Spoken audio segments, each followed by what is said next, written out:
Hare Krishna, Upadeshamrita, text number 4. Dadati pratigranati guhyamakyati prachati bhunkte bhojayate chaiva sadvidam priti lakshanam. So இந்த பதத்தில் வந்து ஸ்ரீ ரூப கோஸ்வாமி அவர்கள் ஒரு பக்தராக இருக்கவங்க வந்து சில செயல்களையும் சில பொருள்களையும் மற்ற பக்தர்கள்கிட்ட பகிர்ந்து கொண்டு ஷேர் பண்ணிக்கணும் அப்படின்னு சொல்கிறாங்க. அந்த என்னென்ன வந்து நம்ம வந்து ஷேர் பண்ணிக்கலாம், என்னென்ன வந்து நம்ம வந்து பகிர்ந்துக்கலாம், எதாவது வந்து நம்ம வந்து சீக்ரெட்டாக மற்ற நம்மளுக்கு யார் வந்து எந்த பக்தர் மேலே ஒரு உண்மையாக ஒரு விஸ்வாசம் இருக்கோ, ஒரு விஸ்வாசியாக இருக்காங்களோ அவங்கக்கிட்ட நம்ம வந்து சில ரகசியங்கள் எல்லாமே பர்சனல் தனிப்பட்ட முறையில் வந்து நம்ம வந்து பகிர்ந்துக்கலாம். அது எல்லா பக்தர்கிட்ட நம்ம வந்து பகிர்ந்தக்கூடாது. ஏன்னா நம்மளுக்கு எந்த பக்தர் மேலே ஒரு உண்மையான விசுவாசம் இருக்கோ அந்த பக்தர் வந்து அது அந்த விஷயங்களை வந்து யாருக்குமே சொல்லாமல் நம்மளுக்கு எந்த விதத்தில் வந்து பக்தி தொண்டு பண்ணுறதுக்கு அது சாதகமாக இருக்குமோ அப்படி அதை வச்சு அவங்க வந்து நம்மளை கைட் பண்ணுவாங்க. அந்த மாதிரி ஒரு விசுவாசிக்கிட்ட நம்ம வந்து இது பகிர்ந்துக்கணும்னு சொல்லி ரூப கோஸ்வாமி சொல்கிறாங்க. அது எதுன்னு சொல்லி நம்ம இப்போ பார்க்கலாம். இப்போ வந்து நம்ம தானமாக கொடுக்குறது வந்து பக்தர்களுக்கு நம்ம வந்து தானமாக கொடுக்க போகிறோம். இப்போ பக்தர்களுக்கு தானமாக கொடுக்குறது வந்து என்ன சொல்கிறாங்க அப்படின்னா, தானமாக கொடுக்குறது வந்து அது உண்மையாக வந்து அந்த பக்தர்களுக்கு வந்து அது வந்து விநியோகம் பண்ணுற அளவுக்கு இருக்கணும் அப்படின்னு சொல்கிறாங்க. ஏன்னா சில பேர் நிறைய பக்தர்கள் நம்ம பார்க்கலாம், கோயிலுக்கு கொடுக்குறதாகட்டும் பக்தர் கொடுக்குறதாகட்டும் எதுவும் நம்ம ஒரு பொருள் கொடுக்குறாங்க அப்படின்னா, ஏதோ ஒரு வண்டி 2 வீலர் கொடுக்குறோம், இல்லை ஒரு மொபைல் கொடுக்குறோம், இல்லை ஒரு 4 வீலரோ கொடுக்குறோம், கோயிலுக்கோ பக்தர்களுக்கோ கொடுக்கும்போது அது கொடுக்குற ஒரு பொருள் வந்து அவங்களுக்கு உண்மையாக பக்திக்கு சாதகமாக இருக்கணும், பக்திக்கு பயன்படுற மாதிரி இருக்கணும். அது வந்து யூஸ்லெஸ்ஸாக இருக்கக்கூடாது. இது பயனே இல்லாமல் அது சும்மா ஏதோ நம்ம தூர போடுறோமேன்ற சொல்லி அவங்களுக்கு வந்து கொடுத்துட்டு நீங்கள் பயன்படுத்திக்கோங்க பிரபு அப்படி மாதாஜி அப்படின்னு சொல்லி நம்ம கொடுக்கக்கூடாதுன்றது இங்கே சொல்கிறாங்க. ஏன்னா நம்ம அவங்க எதுக்காக யூஸ் பண்ணுறாங்க அந்த பக்தர்களை, அது பகவானுக்காக யூஸ் பண்ணுறதுக்காக தான். ஸோ பக்தர்களுக்கு கொடுக்குற ஒரு தானமும் வந்து அது பகவானுக்காக பயன்படுத்துக்கிறதுனால அதை வந்து என்றைக்கும் வந்து அது வந்து வீணாகாது. அதனால் அது நம்மளோட பக்திக்கு நம்மளோட பக்தி முன்னேற்றத்துக்கோ அதாவது வைஷ்ணவ சேவா ஆகும். அது முக்கியமாக அது வந்து வைஷ்ணவ சேவையாக நம்ம வந்து கருதுக்கலாம். அதனால் அந்த கொடுக்குற ஒரு சேரிட்டி கொடுக்குற ஒரு தானம் வந்து பக்தர்களுக்கு முழுக்க வந்து அது பகவானுக்கு சேவைப்படுற மாதிரி அவங்களுக்கும் உபயோகமாகிற மாதிரி நம்ம வந்து தானத்தை கொடுக்கணுன்றது இங்கே சொல்கிறாங்க.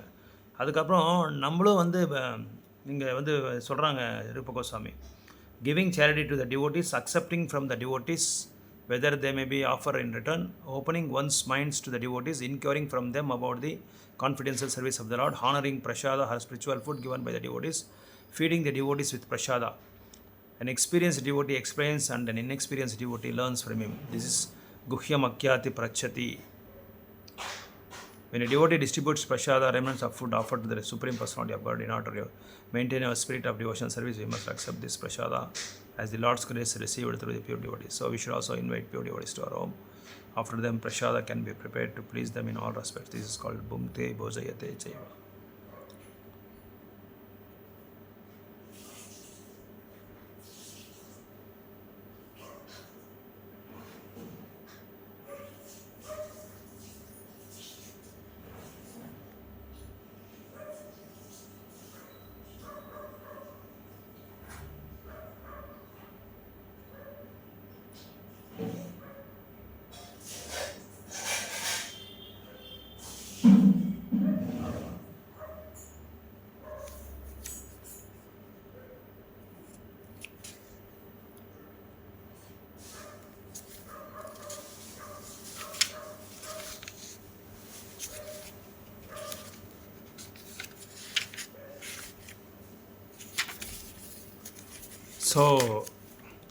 ஸோ நம்ம பார்த்த மாதிரி அந்த அந்த பரிமாட்டம் வந்து அது வந்து அன்பு மையமாக இருக்கணும்னு சொல்கிறாங்க.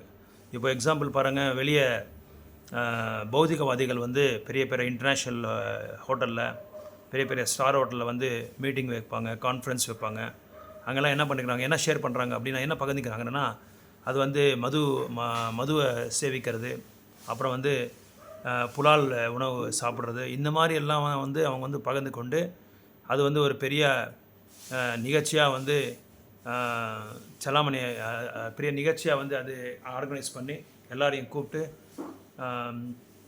சில தகாத விஷயங்கள் எல்லாமே எல்லாத்துலேயும் ஈடுபட்டு அந்த மாதிரி விஷயத்தில் பகிர்ந்துக்கிறாங்க. ஆனால் பக்தர்கள் இருக்கிறவங்க, நம்ம இயக்கத்தில் இருக்கிற பக்தர்கள், ஹரே கிருஷ்ணா இயக்கத்தில் எல்லா பக்தர்களும் வந்து சேர்ந்து ஒரு உயர்ந்தமான ஒரு ஹையர் பர்பஸ், ஒரு லோக கல்யாணத்துக்காக எல்லாருமே சேர்ந்துக்கிட்டு என்ன பண்ணுறாங்க, எல்லாம் பகிர்ந்துக்கிறாங்க. அதாவது ஒரு ஆனவர் என்ன பண்ணுவாங்க, எல்லாரையும் வீட்டுக்கு அழைப்பாங்க, வீட்டுக்கு வர சொல்லுவாங்க. அங்கே வந்து சத்சங்கத்துக்கு வந்து ஏற்பாடு பண்ணுவாங்க. அங்கே எல்லாருக்குமே வந்து பகவானுக்கு படித்த பிரசாதத்தை கொடுப்பாங்க. ஸோ அப்புறம் வந்து வைஷ்ணவ சேவை பண்ணுவாங்க. வைஷ்ணவர்கிட்ட வந்து நல்லா அந்த திவ்ய ஞானத்தை வந்து கேட்டிக்கிறாங்க, ஆத்ம ஞானத்தை பற்றி கேட்டிக்கிறாங்க. இந்த மாதிரி எல்லாமே இந்த மாதிரி நம்ம பகிர்ந்துக்கணுமே தவிர பௌத்திகவாதிகளை மாதிரி நம்ம இருக்கக்கூடாதுன்றது இங்கே சொல்கிறாங்க. அதே மாதிரி ஹோட்டல்ஸுக்கு போகிறது, ரெஸ்டாரண்ட்டுக்கு போகிறது, சினிமா தியேட்டருக்கு போகிறது, மாலுக்கு போகிறது, அங்கே மீட் பண்ணுறது, இல்லை தெருவில் போய் மீட் பண்ணி பிரஜல்பா பற்றி பேசுகிறது, இந்த மாதிரி அசத் சங்கத்தை வந்து தியாகம் பண்ண சொல்கிறாங்க. ரூப கோஸ்வாமி கூட சொல்கிறாரு, சங்க தியாகோத் சதோவிருத்தி அப்படின்றாங்க. அசத் சங்கத்தை வந்து முழுமையாக வந்து அதை வந்து நம்ம வந்து கைவிடணும் அப்படின்னு சொல்கிறாங்க. அதனால் இங்கே வந்து தானத்தை கொடுக்கும்போது பக்தர்களுக்கு தானத்தை கொடுக்கணும், பக்தர்களுக்கு தான் தானத்தை கொடுக்கணும். மற்ற பௌதிகவாதிகளை கொடுத்தா அது வந்து அது வந்து பகவானுக்காக அவன் பயன்படுத்திக்க மாட்டாங்க. ஏதோ தன்னோட புலனின்பத்துக்காகையோ தன்னோட புகழுக்காகையோ தனக்கு செல்வத்தை சேர்க்கறதுக்காகையோ அவங்க வந்து பண்ணுவாங்களே தவிர பகவானுக்காகையோ பகவான சேவைக்காகையோ இல்லை மற்ற வைஷ்ணவ சபையோ வந்து என்றைக்குமே நம்ம பண்ண மாட்டாங்க. அதே மாதிரி பிரசாதத்தை கூட நம்ம என்ன செய்யணும், போக நைவேத்தியம் பண்ணி பக்தர்களுக்கு வந்து அது வந்து நிவேதனம் பகவானுக்கு பிறகு பக்தர்களுக்கு வந்து அது பரிமாறினா பக்தர்கள் வந்து அதை சேவித்து அந்த சேவித்த பிறகு அவங்க என்ன பண்ணுவாங்க, அவங்களோட உயர்ந்தமான பக்தர்கள், தூய பக்தர்கள் வந்து அவங்களோட அந்த சேஷத்தை நம்மளுக்கு கொடுப்பாங்க, அந்த உத்திஷ்டவை நம்ம கொடுப்பாங்க. அதனால் இது கொடுக்கல் வாங்கல், ரெசிப்ரோகேஷன் அப்படின்னு சொல்லுவாங்க. அதாவது நம்ம பக்தர்களுக்கு சேவை செய்யணும், பக்தர்கிட்ட மறுபடியும் அது வந்து பின்வாங்கணும். அது வந்து இது எல்லாமே நம்ம வந்து பின்வாங்கணும். அது பின்வாங்கிறது வந்து மகா பிரசாதான்னு சொல்லுவாங்க, இல்லை மகா கருணான்னு சொல்லுவாங்க, மகாபாவா அப்படின்னு சொல்லுவாங்க. ஸோ இந்த மாதிரி நம்ம வந்து குஹ்ய மக்கியாத்தி பிரச்சதி. ஸோ இப்போ பிரசாதத்தை வந்து நம்ம எல்லாருக்கும் பரிமாறும்போது என்னாவது, அந்த ரெமினன்ஸ் ஆஃப் ஃபுட், அதாவது பகவான் சாப்பிட்டு பகவான் வந்து அதை எடுத்துக்கிட்டு பிறகு அந்த சேஷத்தை நம்மளுக்கு கொடுக்குறாங்கல்ல, அதை வந்து உயர்ந்தமான பக்தர்கள் வந்து அதை எடுத்துகிட்டு நம்மளுக்கு அவங்களோட மீதி சேஷத்தை கொடுக்குறது அது வந்து மகாபிரசாதம் சொல்லுவாங்க. இந்த மாதிரி நம்ம பகிர்ந்துக்கணுமே தவிர வேறு பௌத்திகவாதிகள் பண்ணுற மாதிரி நம்ம பண்ணக்கூடாதுன்னு சொல்லி ஸ்ரீ ரூப கோஸ்வாமி சொல்கிறாங்க. ஸோ அதனால் நம்ம வந்து பக்தர்களை வந்து அடிக்கடி நம்ம வந்து அத்வைதாச்சாரிய பிரபு கூட அந்த ஒரு கட்டளையில் கொடுத்துருக்காங்க. ஒரு கிரகஸ்தவம் வந்து தன்னோட வீட்டுக்கு வந்து பக்தர்களை வந்து கூப்பிடணும், வாரத்துக்கு ஒரு தடவை கூப்பிடணும், இல்லை 14 நாளுக்கு ஒரு தடவை கூப்பிடணும். அவங்களோட கெப்பாசிட்டிக்கு தகுந்த மாதிரி அவங்கள கூப்பிட்டு எல்லாரையும் 40 பேர் 50 பேர் அவங்கள கூப்பிட்டு அவங்களுக்கு வந்து பகவானுக்கு ஆரத்தி பண்ணி பகவானுக்கு நைவேத்தியம் பண்ணி அப்புறம் வந்து சத்சங்கத்தை பற்றி பாகவதம் சைத்தன்ய சரிதாமிர்தா பகவத்கீதை பற்றி கேட்டுக்கிட்டு எல்லாருக்குமே அந்த உயர்ந்தமான காவியத்தோட அந்த மகிமை எல்லாருக்குமே சொல்லி தான் எப்படி வந்து பக்தியில் வந்து முன்னேற்றத்துக்காக எப்படியெல்லாம் என்னென்ன வழி சொல்லி அவங்கக்கிட்ட நம்ம கேட்டுக்கலாம். வினயமாக கேட்டுக்கிட்டு பணிவாக கேட்டுக்கிட்டு அவங்ககிட்ட நம்ம வந்து கேள்விகளை கேட்டு சேவை பண்ணலாம். இந்த மாதிரி பண்ணுறதுனால நம்ம ஒருத்தருக்கு ஒருத்தர் வந்து அந்த அன்பு பரிமாற்றம் ஆகுதுன்னு சொல்லி சொல்கிறாங்க. ஸோ அதே மாதிரி பக்தர்களும் வந்து இன்னொரு பக்தர்களுக்கு வந்து கிஃப்டாக கொடுக்கலாம். அதாவது புஸ்தகமாக கிஃப்ட் கொடுக்கலாம், இல்லை பென் கிஃப்டாக கொடுக்கலாம். ஏன்னா பென் கொடுத்தா நோட் புக் அந்த மாதிரி கொடுத்தா அவங்க வந்து எழுதிக்கலாம், நோட்ஸ் எழுதிக்கலாம், பகவத்கீதை பற்றி நோட்ஸ் எழுதிக்கலாம். ஸோ அதை வந்து அக்செப்ட் பண்ணிக்கணும் அப்படின்றாங்க. பக்தர்கள் வந்து கொடுக்கணும், மறுபடியும் அதை வந்து வாங்கணும், அதை ரிசீவ் பண்ணும்போது அது வந்து பகவானுக்கு சார்ந்ததாக இருக்கணும், பக்தர்களுக்கு சார்ந்ததாக இருக்கணும் அப்படின்னு சொல்கிறாங்க. அதே மாதிரி ஒருத்தர் ஏதாவது சில பிரச்சனைகள் இருக்கும். நிறைய பேருக்கு பக்தர்களுக்கு வந்து வீட்டில் பிரச்சனை இருக்கலாம், ஃபைனான்சியல் ப்ராப்ளம் இருக்கலாம், செல்வத்தில் ப்ராப்ளம் இருக்கலாம், இல்லை இருக்கிற இடத்துல ப்ராப்ளமாக இருக்கலாம், இல்லை பக்தி தொண்டு செய்கிறதுக்கு அவங்களுக்கு கால அவகாசம் இல்லாத இருக்கலாம். இது மாதிரி நிறைய விஷயங்கள் வந்து பகிர்ந்துக்க முடியாது. முக்கியமாக மாதாஜிஸ் வந்து சில பிரச்சனைகள் வந்து மாதாஜிஸ் கிட்ட தான் அவங்க வந்து பகிர்ந்துக்கணுமே தவிர சில பர்சனல் விஷயங்கள் அதாவது அப்படி இருக்கும்போது மூத்த பக்தராத மாதாஜிஸ் கிட்ட போய் அவங்க வந்து பகிர்ந்துக்கலாம். எனக்கு இந்த மாதிரி ப்ராப்ளம் இருக்குது, என்ன பண்ணலான்னு சொல்லி அவங்ககிட்ட கேட்டு தெரிஞ்சுக்கலாம். அதாவது ஒரு உண்மையான ஒரு பக்தர் யார் இருக்காங்களோ, தூயமான பக்தர், அதாவது அவங்களோட ரிசல்ட்ஸை நம்ம பார்த்துக்கலாம். அந்த தூயமான பக்தரோட ரிசல்ட்ஸ் எப்படி இருக்கும், அவங்க எப்படி சாதனை பண்ணிட்டு இருக்காங்க, அவங்க பண்ணுறதுனால எத்தனை பக்தர் வந்து அழிச்சின்னு வந்திருக்காங்க கோயிலுக்கு, அந்த மாதிரி பக்தர்கிட்ட நம்ம இது உண்மையாக போனால், அதாவது அவங்க வாழ்க்கையை முழுமையாக வந்து பகவானுக்காகவே பக்தர்களுக்காகவே தியாகம் பண்ண ஒரு பக்தர்கள், அந்த மாதிரி பக்தர்கள்லாம் இருக்க நிறைய பேர் இருப்பாங்க. அவங்ககிட்ட போய் நம்ம பகிர்ந்துக்கிட்டு அதை சீக்ரெட்டாக நம்ம வந்து கான்ஃபிடென்ஸாக அவங்களுக்கு அவங்க அவங்க மேலே கான்ஃபிடென்ஸ் இருக்கிறதுனால அவங்க அந்த சீக்ரெட்டை வந்து அவங்கக்கிட்ட ரிவீல் பண்ணலாம். அந்த ரகசியத்தை வந்து அவங்களுக்கு வந்து வெளிப்படையாக சொல்லி, யாருமே இல்லாத சமயத்தில் நம்ம போய் அவங்ககிட்ட வெளிப்படையாக உங்கள்கிட்ட பேசணும் மாதாஜி, கொஞ்சம் சில விஷயங்கள்லாம் அவங்க எனக்கு கிளாரிஃபிகேஷன் சொல்லி அவங்ககிட்ட பேசிட்டு நம்ம பரிமாறலாம்னு சொல்லி சொல்கிறாங்க. இங்கே ரூப கோஸ்வாமி சொல்கிறாங்க.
ஸோ இங்கே பிரபுபாதர் இன்னொன்று என்ன சொல்கிறாங்கன்னா, பர்போட்டில் இந்த நம்ம international society of Krishna consciousness, அந்தர்ஜாத்திய அகில உலக கிருஷ்ணா இயக்கத்தோட முக்கியமான கொள்கை என்ன அப்படின்னு சொன்னால், அதோட லட்சியம் எப்படி அப்படின்னா என்ன என்ன என்ன சொல்கிறாங்க அப்படின்னா, நம்ம வந்து பெரிய பெரிய ஃபங்க்ஷன்ஸை நம்ம வந்து ஆர்கனைஸ் பண்ணோம், பெரிய பெரிய நிகழ்ச்சிகள் வந்து ஆர்கனைஸ் பண்ணோம். அந்த நிகழ்ச்சியில் ஆர்கனைஸ் பண்ணுறதுனால என்றைக்குமே வந்து ஒரு 3 வகையான ஒரு சௌகரியங்கள், வசதிகள் நம்ம வந்து உருவாக்கணும். ஒன்று கிருஷ்ண கதா, கிருஷ்ண பிரசாதம், கிருஷ்ண கீர்த்தனா.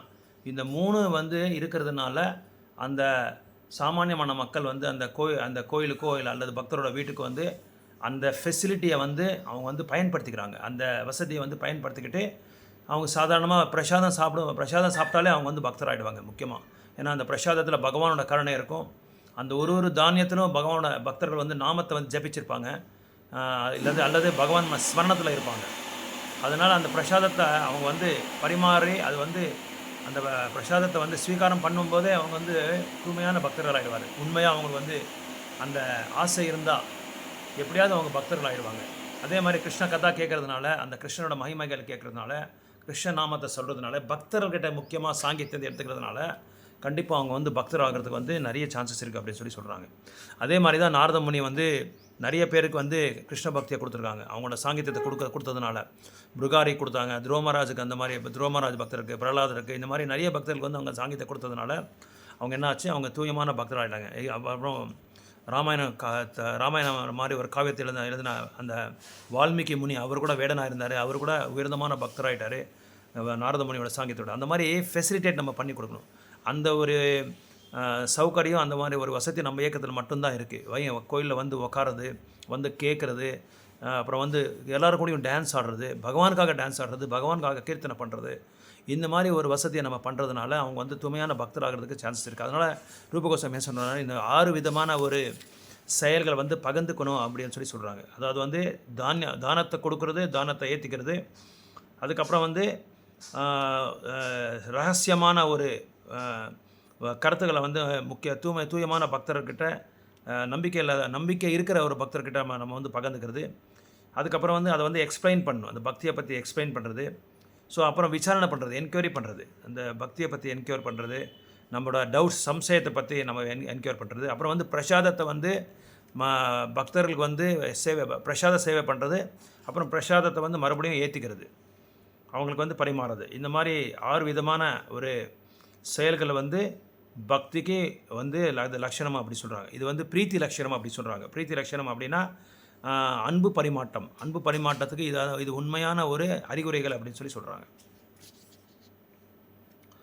கிருஷ்ண சைத்தன்ய சரிதாமத்தில் கூட ஒரு மேற்கோள் காமிச்சிருக்காரு பிரபுபாதர். நித்திய சித்த கிருஷ்ண பிரேம சாத்திய கபுநாயா ஸ்ரவணாதி சுத்த சித்தே கராய உதயா அப்படின்னு சொல்கிறாங்க. ஸோ யாருக்கு தூயமான கிருஷ்ண பக்தி, அதாவது அந்த கிருஷ்ண பிரேமையை அடையணும் அப்படின்னு சொல்லி ஒருத்தருக்கு ஆசை இருக்கோ, அவங்களுக்கு நிரந்தரமாக அது இந்த மாதிரி ஒரு 6 செயல்கள் செய்கிறதுனால நிரந்தரமாக அது அவங்க இதயத்தில் பிரச்சவனம் ஆகும், அது உருவாக்கும் அப்படின்னு சொல்கிறாங்க. It is not something to be gain from another source. When the heart is purified by heart, hearing and chanting, the living entity naturally awakens. So எப்போ இந்த 6 விதமான 6 விதமான கொடுத்தல் வாங்கல் நம்ம ஃபெசிலிட்டேட் பண்ணி கொடுக்குறோமோ, அது உருவாக்குறோமோ, அந்த சமயத்தில் நம்ம என்ன ஆகும், இந்த கிருஷ்ண பக்தி நம்ம இதயத்தில் ஸ்ப்ரவுட் ஆகும் அப்படின்னு சொல்கிறாங்க, உருவாகும். எப்படி உருவாகும் அப்படின்னா, ஹியரிங் அண்ட் சாண்டிங், ஸ்ரவணம் கீர்த்தனம் பண்ணுறதுனால அது கண்டிப்பாக ஒரு ஜீவராசியோட அந்த டார்மெண்ட் கிருஷ்ண கான்சியஸ்னஸ் அப்படின்னு சொல்லுவாங்க பிரபுபாதர். அதாவது சயன கோலத்தில் இருக்கிற அந்த கிருஷ்ண உணர்வை நம்ம எழுப்பி விட்டு அவங்களுக்கு கிருஷ்ண பக்தி கொடுக்குறதுக்கு நிறைய வாய்ப்புகள் இருக்குது அப்படின்னு சொல்கிறாங்க.